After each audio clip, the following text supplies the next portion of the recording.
Stevie Knight is still mad about this. Maybe if you got a school lunch every time in the 3rd grade, you'd be able to read, speak, and think past a 4th grade level. Because he just tried to expose Abba for being a bad man, for being toxic, for abandoning a woman that was pregnant with his child. Be a single mother, and then this is, Abba, the almighty virtuous one who's always out here trying to take the moral high ground, telling people what not to do and what to do, when the irony, right, where he is a clear-cut case example of the worst type of man ever to leave the mother. But this did not go the way he wanted. I'm ready to remember.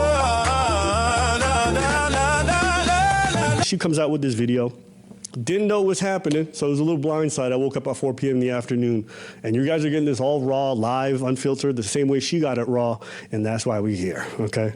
Which makes Stevie trying to use this look absolutely desperate and petty, which is why his own audience turned on him. But I'm Jew, welcome to the channel. Please like and share the video. Don't forget to sub. Now, let's get into it. Definitely did not expect to be talking about this bitch again on my channel, bro.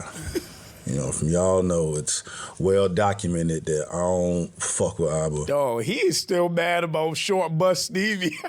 He called Abba a bitch out the gate. But some things are more important, and this is extremely important. Came across this video, man. The title of the video is My Pregnancy with Abba from Abba and Preach. It comes from one Libby Callion. I've seen the video in its entirety, bro. It's fucked up. It's very fucked up. It's disgusting. It's evil. I was a girlfriend of Abba from Abba and Preach. We were together for 5 months and involved with each other for about 8 months total, but 5 months of that was a serious, committed relationship. I'm going to be talking about a pregnancy in which Abba ultimately walked away from. 4 months into the relationship, I start to see incompatibilities and inconsistencies that made me question the relationship and started to make me feel doubt.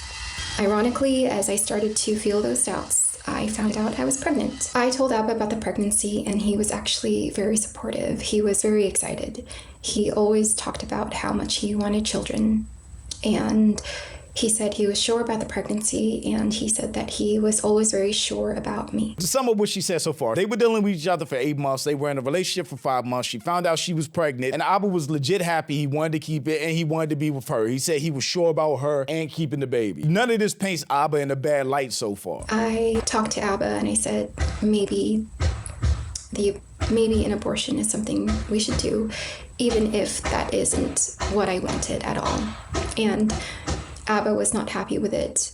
Abba was quite disappointed, and he tried to support the decision as much as he could, but you can tell that he was struggling with it a little bit. That makes a lot of sense if you look at this from Abba's perspective. This was probably a big gut punch. He said he was happy about the baby. He was sure about having a baby with her. He was sure about his relationship with her. All of a sudden, to be told that she didn't want to keep the baby, I'm sure it would be a gut punch to Abba. It probably would for anybody that's excited about having a baby and building a life with somebody, just to find out that that's not what they wanted to do. But he also still supported her making the best decision for herself, which was the abortion. So again, none of this is painting Abba in a bad light. We make our first appointment for the abortion, and Abba visits me to be there for me, and we don't go through with it that day.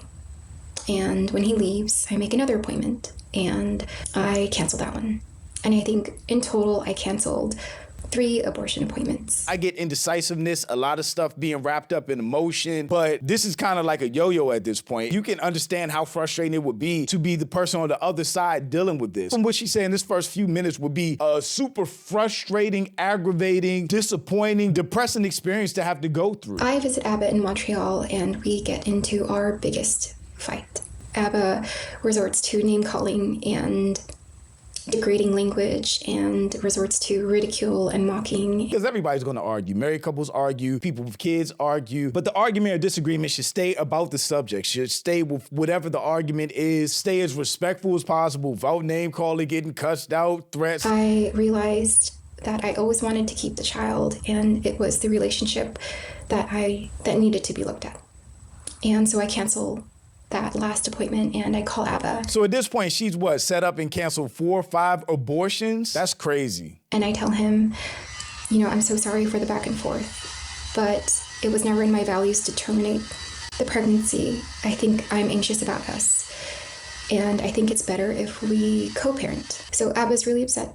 And we hang up and he tells me to get the abortion.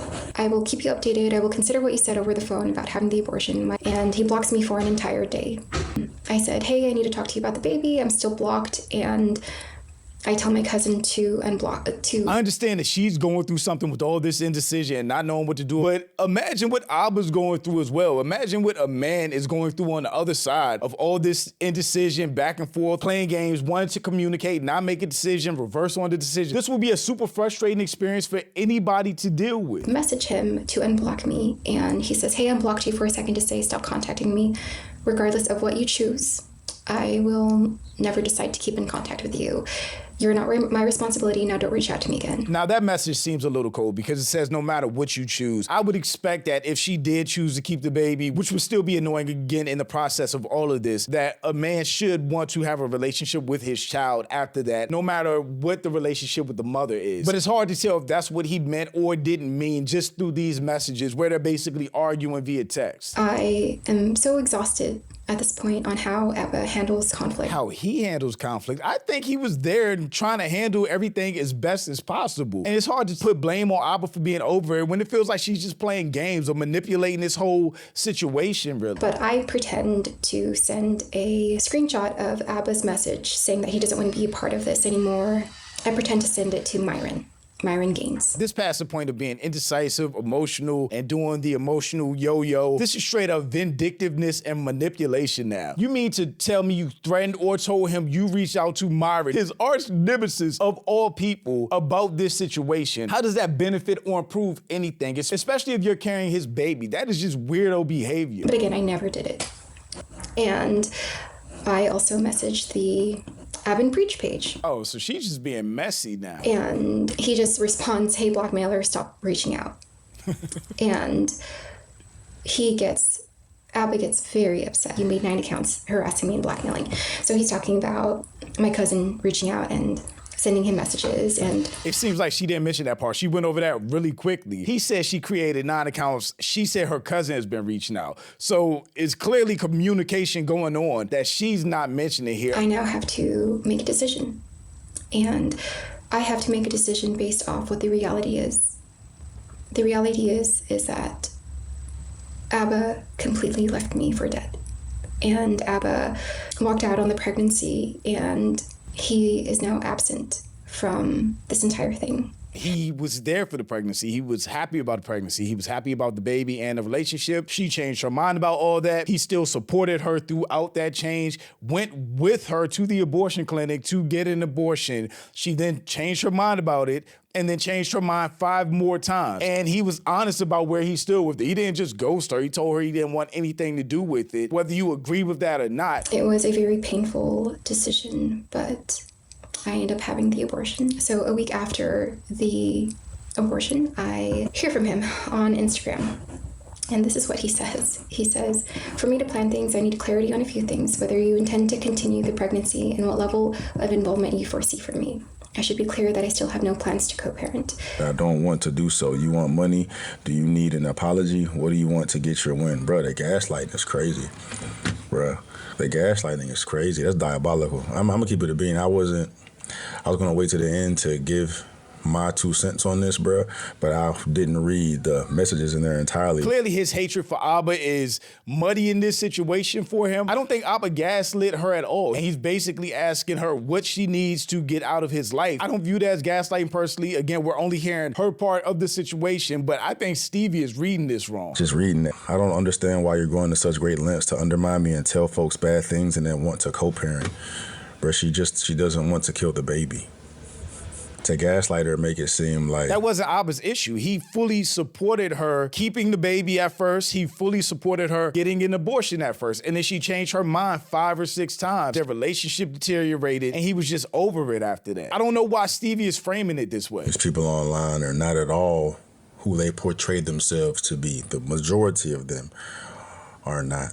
You know what I'm saying? And I know This isn't giving what Stevie thinks is giving. You can say Abba handled that situation wrong. You can say he was toxic, he was mean in the end, cold, whatever. But it was a situation in their relationship having to do with a very sensitive subject, which is a baby and abortion and going back and forth and indecision and all of that. You can understand how that situation could be frustrating. And then we don't know everything that happened in between those text messages, in between the conversations. Who was reaching out to who? Was he really getting harassed? Was he really getting blocked calls? But I really don't think this is doing what Stevie thinks it is. Oh, I know how this looks, me exposing this or covering this on my channel, considering Abba and I history, man. But regardless if I had any history with Abba personally, man, this shit needs to be addressed.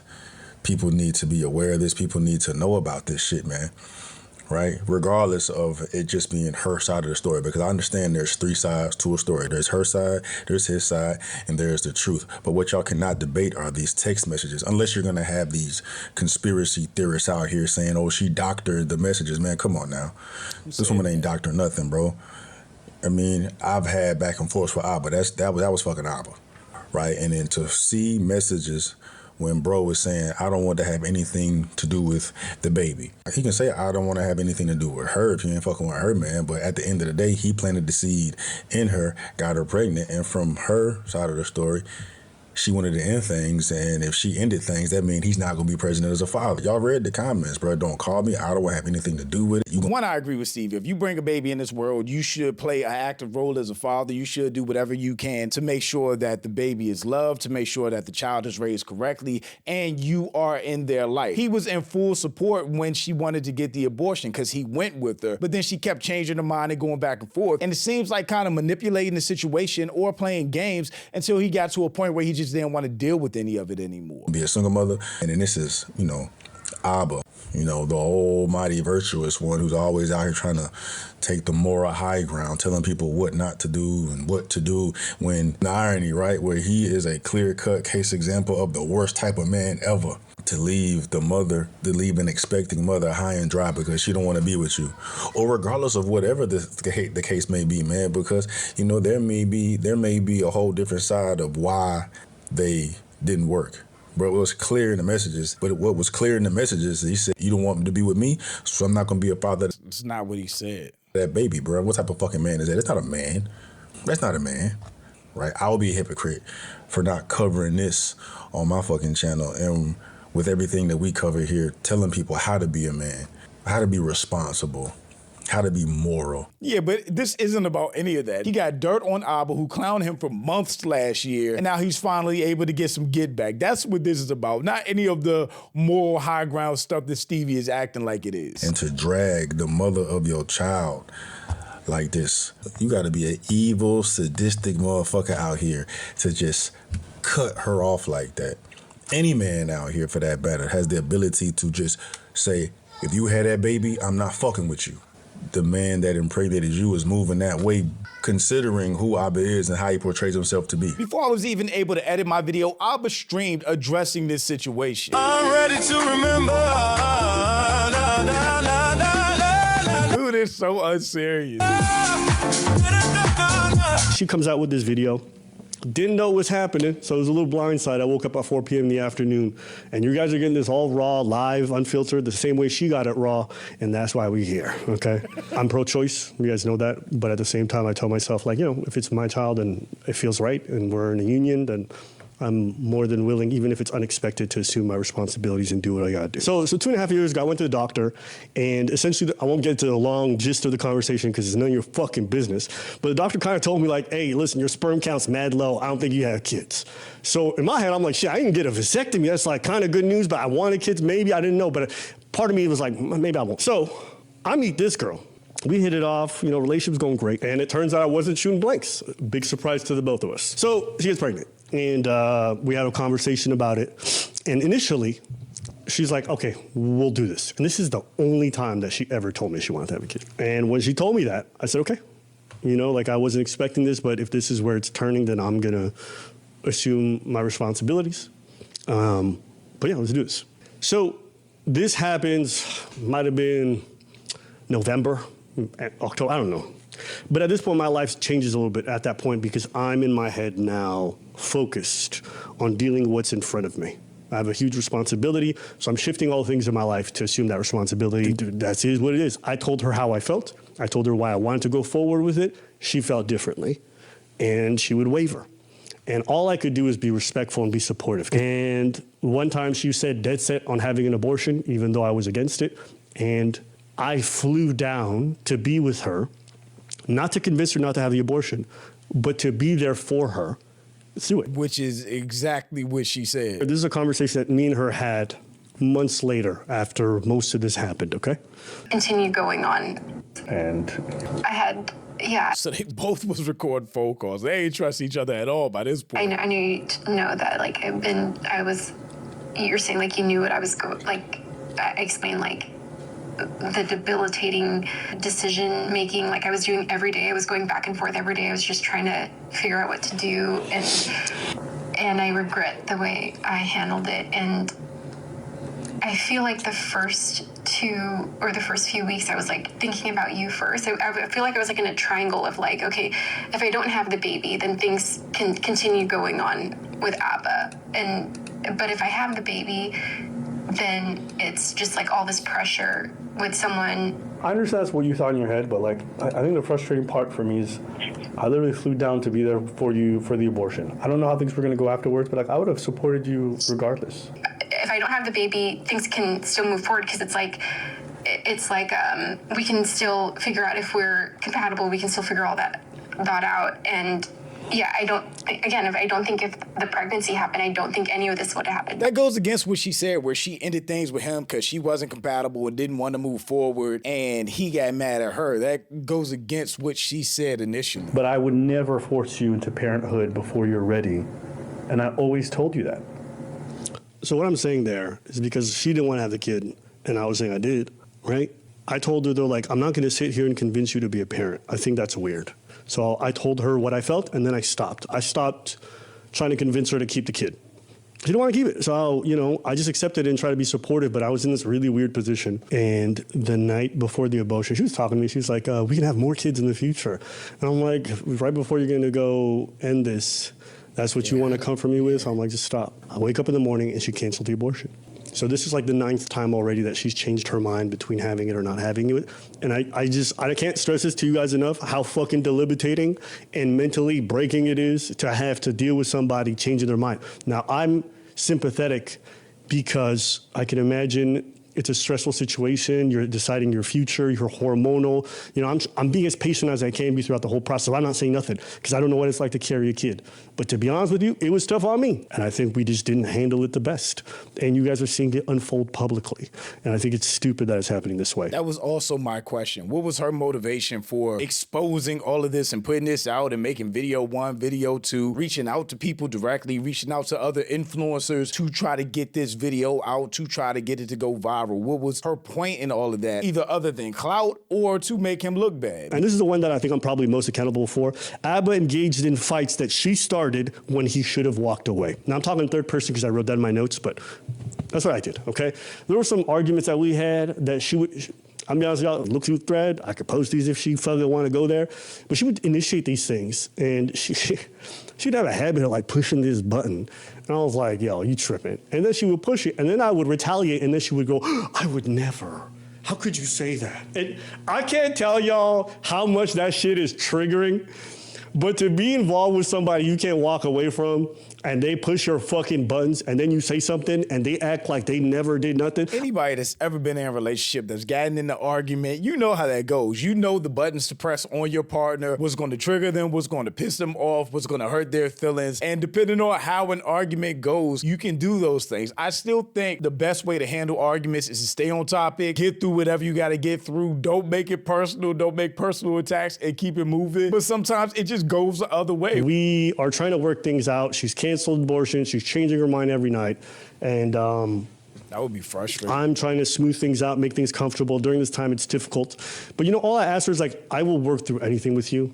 You can get mad. You can be upset. We will figure it out. The only thing I ask, and this is the one thing I asked her, don't cut me out. Don't say I'm your partner and then decide I'm not involved at all. You have the final say in regards to that's fine, but just consult with me. Just ask me. That's it. I don't need you to convince me or whatever, but you can't cut me out. You can't arbitrarily. And that's what she did. She did that repeatedly. Like, I don't know where this is going. I'm not human anymore because I'm just flipping back and forth. And our communication dies down a little bit. And from her perspective, what she felt was I was done with her because I wasn't messaging her as often. And from my perspective, what I was experiencing was like, I don't know where the fuck this is going. And I'm floating, okay? That's the best way I can describe it because life is not real. Because what else are you supposed to do with somebody that's changing their minds multiple times, back and forth, literally making abortion appointments, then canceling abortion appointments, then making abortion, like what are you supposed to do with that? She texts me and she goes, you're out of the pregnancy. I'm gonna handle this by yourself since you haven't messaged me back. You're out. So first off, I'm like, since when do you want to keep this thing? 1, 2, what do you mean you cutting me out? Like, so I text her very calmly. I'm like, yo, call me. She don't do that. She starts going off, and then I calm her down. We get on a call. We start smoothing things over. But now my anxiety is a bit up because I'm like, this woman is going willy-nilly say I'm not in it anymore, which is a crazy thing to experience. Yeah, and you lose trust at that point. As a man who's dealing with a woman that's carrying your kid, that's now basically saying you're out, you have nothing to do with this pregnancy, this kid, anything like that. That would be super scary and hard to deal with. Stevie is desperate to try to make Abba look bad, to try to get back at Abba, and he really played himself with this video because his audience was not rocking with it. Most of the comments under his page were against him. I know you don't like Abba, however, we gotta be fair. Nothing she showed was abusive. She made 3 appointments and canceled them. And only after all that did she say they got into an argument, then he broke up with her and blocked her. Then he told her to do what you want with the baby. She then got her cousin to make 9 accounts again, right, to contact him, and then started contacting everyone that Abba knew. This post is very disingenuous. In her own words, she said he was happy about the pregnancy and she was unsure. Then she brought up the abortion, went back and forth. Then he said, do whatever you want. She and he wasn't happy about the abortion. So how is any of this his fault? And I think this message completely sums it up because Stevie is big mad at Abba and Preach and will lie about everything concerning them. But shout out to my channel members. Thank you so much for supporting and thanks for watching. Y'all let me know what you think about all this in the comments. Also, make sure you check out the next video and don't forget to follow me on Instagram for behind the scenes and life stuff, and I'll catch you next time. Peace.